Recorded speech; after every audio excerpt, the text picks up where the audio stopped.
അദ്ധ്യായം 2. കാനായിലെ വിവാഹവിരുന്ന്. 3-ാം ദിവസം ഗലീലയിലെ കാനായിൽ ഒരു വിവാഹവിരുന്ന് നടന്നു. യേശുവിൻ്റെ അമ്മ അവിടെയുണ്ടായിരുന്നു. യേശുവും ശിഷ്യന്മാരും വിരുന്നിന് ക്ഷണിക്കപ്പെട്ടിരുന്നു. അവിടെ വീഞ്ഞു തീർന്നു പോയപ്പോൾ യേശുവിൻ്റെ അമ്മ അവനോട് പറഞ്ഞു, അവർക്ക് വീഞ്ഞില്ല. യേശു അവളോട് പറഞ്ഞു, സ്ത്രീയെ, എനിക്കും നിനക്കും എന്ത്? എൻ്റെ സമയം ഇനിയും ആയിട്ടില്ല. അവൻ്റെ അമ്മ പരിചാരകരോട് പറഞ്ഞു, അവൻ നിങ്ങളോട് പറയുന്നത് ചെയ്യുവേൻ.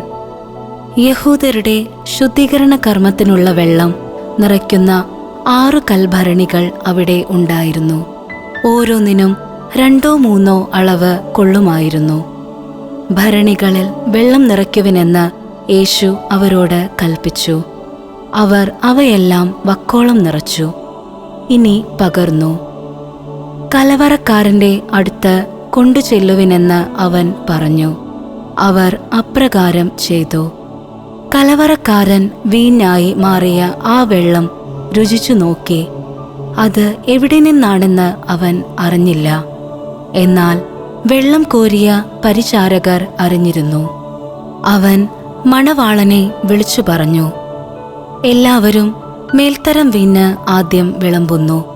അതിഥികൾക്ക് ലഹരി പിടിച്ചു കഴിയുമ്പോൾ താഴ്ന്ന തരവും.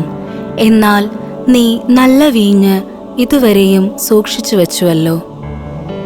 യേശു തൻ്റെ മഹത്വം വെളിപ്പെടുത്തുന്നതിന് പ്രവർത്തിച്ച അടയാളങ്ങളുടെ ആരംഭമാണ് ഗലീലയിലെ കാനായിൽ ചെയ്ത ഈ അത്ഭുതം. അവൻ്റെ ശിഷ്യന്മാർ അവനിൽ വിശ്വസിച്ചു. ഇതിനുശേഷം അവൻ തൻ്റെ അമ്മയോടും സഹോദരന്മാരോടും ശിഷ്യന്മാരോടും കൂടി കഫർനാമിലേക്ക് പോയി. അവർ അവിടെ ഏതാനും ദിവസം താമസിച്ചു. യേശു ദേവാലയം ശുദ്ധീകരിക്കുന്നു.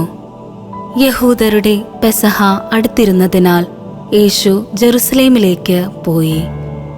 കാള, ആട്, പ്രാവ് എന്നിവ വിൽക്കുന്നവരെയും നാണയം മാറ്റാനിരിക്കുന്നവരെയും ദേവാലയത്തിൽ അവൻ കണ്ടു. അവൻ കയറുകൊണ്ട് ഒരു ചമ്മട്ടി ഉണ്ടാക്കി അവരെയെല്ലാം ആടുകളോടും കാളകളോടും കൂടെ ദേവാലയത്തിൽ നിന്ന് പുറത്താക്കി. നാണയമാറ്റക്കാരുടെ നാണയങ്ങൾ ചിതറിക്കുകയും മേശകൾ തട്ടിമറിക്കുകയും ചെയ്തു. പ്രാവുകളെ വിൽക്കുന്നവരോട് അവൻ കൽപ്പിച്ചു, ഇവയെ ഇവിടെ നിന്ന് എടുത്തുകൊണ്ടു പോകുവിൻ.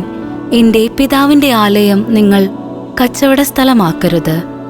അവിടുത്തെ ആലയത്തെക്കുറിച്ചുള്ള തീക്ഷ്ണത എന്നെ വിഴുങ്ങിക്കളയും എന്നെഴുതപ്പെട്ടിരിക്കുന്നത് അപ്പോൾ അവൻ്റെ ശിഷ്യന്മാർ അനുസ്മരിച്ചു. യഹൂദർ അവനോട് ചോദിച്ചു, ഇത് ചെയ്യുവാൻ നിനക്ക് അധികാരം ഉണ്ടെന്നതിന് എന്തടയാളമാണ് നീ ഞങ്ങളെ കാണിക്കുക? യേശു മറുപടി പറഞ്ഞു, നിങ്ങൾ ഈ ദേവാലയം നശിപ്പിക്കുക. 3 ദിവസത്തിനകം ഞാൻ അത് പുനരുദ്ധരിക്കും. യഹൂദർ ചോദിച്ചു, ഈ ദേവാലയം പണിയുവാൻ 46 സംവത്സരമെടുത്തു. വെറും 3 ദിവസത്തിനകം നീ അത് പുനരുദ്ധരിക്കുമോ? എന്നാൽ അവൻ പറഞ്ഞത് തൻ്റെ ശരീരമാകുന്ന ആലയത്തെ പറ്റിയാണ്. അവൻ മരിച്ചവരിൽ നിന്ന് ഉയർപ്പിക്കപ്പെട്ടപ്പോൾ അവൻ്റെ ശിഷ്യന്മാർ അവൻ ഇത് പറഞ്ഞിരുന്നുവെന്ന് ഓർമ്മിക്കുകയും അങ്ങനെ വിശുദ്ധ ലിഖിതവും യേശു പ്രസ്താവിച്ച വചനവും വിശ്വസിക്കുകയും ചെയ്തു. പെസഹ തിരുനാളിന് അവൻ ജെറുസലേമിലായിരിക്കുമ്പോൾ പ്രവർത്തിച്ച അടയാളങ്ങൾ കണ്ട് വളരെ പേർ അവൻ്റെ നാമത്തിൽ വിശ്വസിച്ചു. യേശു ആകട്ടെ അവരെ വിശ്വസിച്ചില്ല, കാരണം അവൻ അവരെയെല്ലാം അറിഞ്ഞിരുന്നു. മനുഷ്യനെപ്പറ്റി ആരുടെയും സാക്ഷ്യം അവന് ആവശ്യമായിരുന്നില്ല.